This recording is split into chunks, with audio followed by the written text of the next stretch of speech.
Hi යාළුවනේ. අද මම කතා කරන්න හදන්නේ අපි හැමෝම දිනකට කිහිප වතාවක් කරන හැබැයි කවුරුත් ඒ තරම් අවධානයක් නොදෙන දෙයක් ගැන.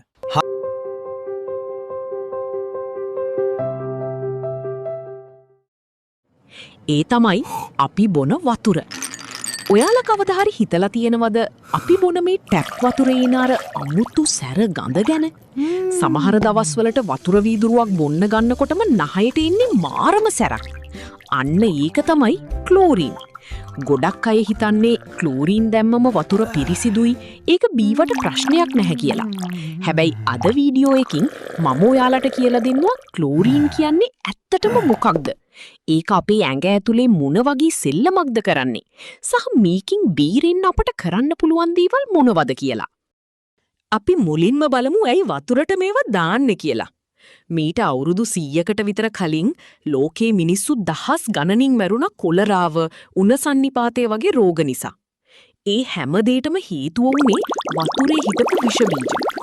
ඉතින් විද්‍යාඥයෝ හොයාගත්තා ක්ලෝරින් කියන රසායනිකය වතුරට එකතු කළාම ඒ වෛරස් සහ බැක්ටීරියා විනාශ වෙනවා කියලා. ඒ කාලේ හැටියට ඒක මාරම සොයා ගැනීමක්. ලංකාවේ වුණත් ජල සම්පාදන මණ්ඩලය මේක පාවිච්චි කරන්නේ අපිට වසවිස නැති වතුර දෙන්න. ඒ ප්‍රශ්නය තියෙන්නේ මෙතනයි. බැක්ටීරියාවක් මරන්න පුළුවන් රසායනිකයක් අපි ඇඟට ගියාම මොකද වෙන්නේ? අන්න ඒ ගැනයි අපි දැන් කතා කරන්න ඕනේ.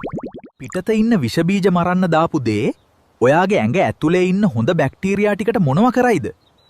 හිතලා බැලුවද? දැන් අපි බලමු ක්ලෝරින් නිසා අපේ ඇඟ ඇතුලේ වෙන දේවල් තුනක් ගැන.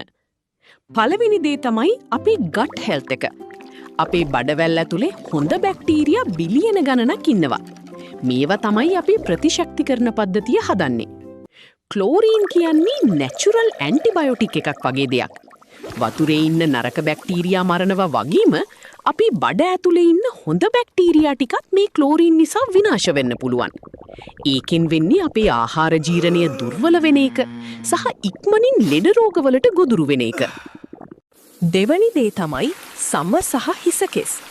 ඔයාලා දැකලා ඇති ක්ලෝරින් වතුරෙන් නෑවම කොණ්ඩේ ගොරෝසු වෙනවා, සම පිච්චුණා වගේ වියලි වෙනවා. මොකද ක්ලෝරින් අපි සමේ තියෙන ස්වභාවික තෙල් ගතිය උරා ගන්නවා. මේක දිගටම වුණොත් සම රැලි වැටීම පවා ඉක්මන් වෙන්න පුළුවන්. තුන්වෙනි සහ භයානකම දේ තමයි THMs, ට්‍රයිහැලෝමෙතින්ස්. වතුරේ තියෙන සමහර කාබනික ද්‍රව්‍ය එක්ක ක්ලෝරින් මිශ්‍ර වුණාම THMs කියන අතුරුඵලය හැදෙනවා. මේවා පිළිකාකාරක වෙන්න පුළුවන් කියලා ලෝකයේ නවීන පර්යේෂණ වලින් පෙන්වා දීලා තියෙනවා. ඉතින් මේක ලීසියෙන් හිතන්න පුළුවන් දෙයක් නෙවෙයි. දැන් ඔයාලා බය වෙලා ඇති එහෙනම් අපි වතුර බොන්නේ කොහොමද කියලා. බය වෙන්න එපා. මේකට විසඳුම් තියෙනවා. අංක 1. වතුර උණු කර නිවා ගැනීම. මේක තමයි ලංකාවේ අපිට තියෙන හොඳම සහ ලීසිම ක්‍රමය. වතුර නටනකම් විතරක් රත් කරලා මදි. විනාඩි 5ක්වත් වතුර නටන්න ඇරියොත් තමයි ක්ලෝරින් වායුව වාෂ්ප වෙලා යන්නේ. මතක ඇතුව රත් කරනකොට වාජනී මූඩිය ඇරලා තියන්න. එතකොට තමයි වායුවට පිට වෙන්න පුළුවන්. අංක 2. පැය 24ක් විවෘතව තැබීම. ඔයාට වතුර රත් කරන්න බැරි නම් වතුර ටික වීදුරු භාජනයකට ජග් එකකට පුරවලා මූඩිය අරලා පැය 24ක් තියන්න. ක්ලෝරින් කියන්නේ වායුවක් නිසා ඒක නිකම්ම වාතයට එකතු වෙනවා. අංක 3. ෆිල්ටර් එකක් පාවිච්චි කිරීම. විලඳ පොලේ තියෙන ඇක්ටිවේටඩ් කාබන් තියෙන ෆිල්ටර් එකක් ගන්න. ඒකෙන් ක්ලෝරින් සම්පූර්ණයෙන්ම වගේ අයින් කරනවා. අංක 4. ලෙමන් බින්දුවක්. මේක කවුරුත් නොදන්න ටිප් එකක්. විටමින් C වලට පුළුවන් ක්ලෝරින් උදාසීන කරන්න.